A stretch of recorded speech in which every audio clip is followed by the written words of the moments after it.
Former POW Bowe Bergdahl and his family have been attacked before. He's even made it from a hospital where he's recuperating back here to U.S. soil. Now, some of those attacks have been against any Americans who believe in religious freedom. And today, Secretary Hagel spoke out against that. Like most Americans, I've been offended and disappointed in how the Bergdahl family has been treated by some in this country. No family deserves this. I hope there will be some sober reflection on people's conduct regarding this issue and how it relates to the Bergdahl family. Secretary Hagel did not name the most famous person peddling this line of attack, but he didn't need to. Fox News' Bill O'Reilly has famously and repeatedly singled out Bergdahl's father, who grew out his beard in solidarity with his son during his capture.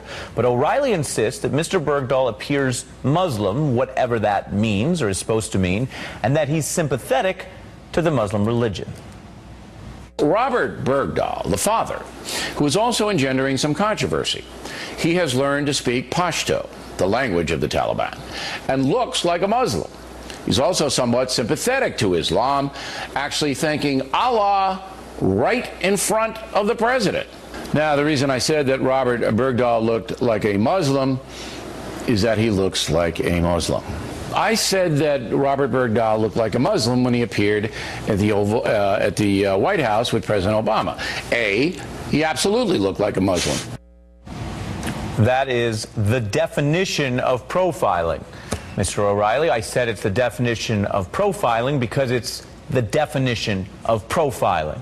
Bill O'Reilly here is taking something that doesn't require defending, holding a religious belief, whatever it may be, and making it sound incriminating. This is the same line of innuendo that dogged Barack Obama's first campaign, that he was a Muslim or a secret Muslim Kenyan.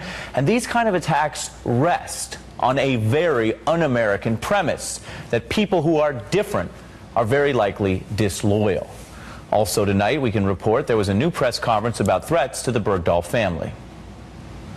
Since last week, some people have attacked the good intentions of our community members as they've supported the Bergdahl family in their attempt to get their son back from captivity. Very sadly, it has come down to the Bergdahl family receiving personal threats and several other members of our community receiving personal threats. It's simply unfair to terrorize good-hearted Americans who have supported a family who only has proven to their son what many of us parents often say to our children: our love, a parent's love, is unconditional. Bob and Jenny Bergdahl have proven this with their words and deeds for 5 long years, and our community supports them. What the Bergdahl family has always wanted, and what our community has supported them with, was to see a native son return unharmed from a conflict zone on the other side of the world. We ask them not to direct misguided rage upon the Bergdahl family and the other good citizens of this community.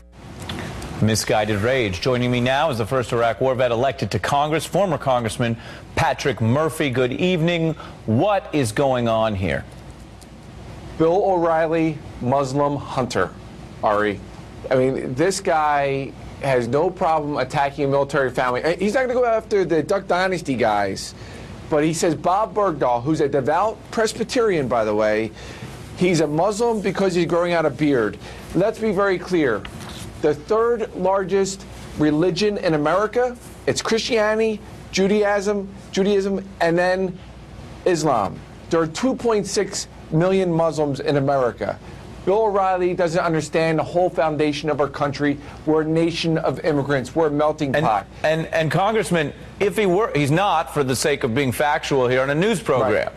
But if he were a Muslim, who cares? And when you served, I mean, in your view as a soldier and a veteran, would it matter if a father or a soldier or a veteran or a veteran's family member was Muslim in the first place? No, not at all. I mean, listen, we had paratroopers with the 82nd Airborne Division in Baghdad 10 years ago that were Muslim. We actually had ones that were paratroopers that had their green card. They weren't even American citizens yet. They were earning their citizenship. And let me tell you, they were just as much of an American citizen as Bill O'Reilly, in fact, better, because they were putting it all on the line for our nation. And to see these attacks against a military family, Ari, it's just wrong. He knows it. He's just playing for the crowd. And let me ask you also, while I have you here, because I know you were a JAG lawyer, what do you think of the other more serious part of the criticism here, which is that the administration erred in not providing notice? On the other hand, under the commander-in-chief power in the Constitution, there is a clear legal argument that they can do this and notify after. That's right. Be very clear. Congress declares war, Article 1, Section 8, congressional powers. Article 2, the president executes the powers given to him by Congress, including being the commander-in-chief.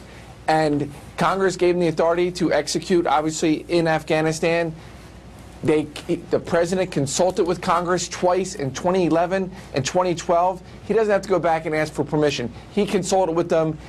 Time was of the essence, and the president acted appropriately to bring one of our soldiers home. We leave no one behind in the military. It was the right call. Now, whether or not Bowe deserted or not, let's have an investigation. Let justice run its course. But we do not outsource American justice to the Taliban. We bring our men and women home.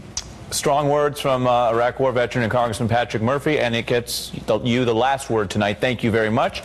I am Ari Melber in for Lawrence O'Donnell, and All In with Chris Hayes is next.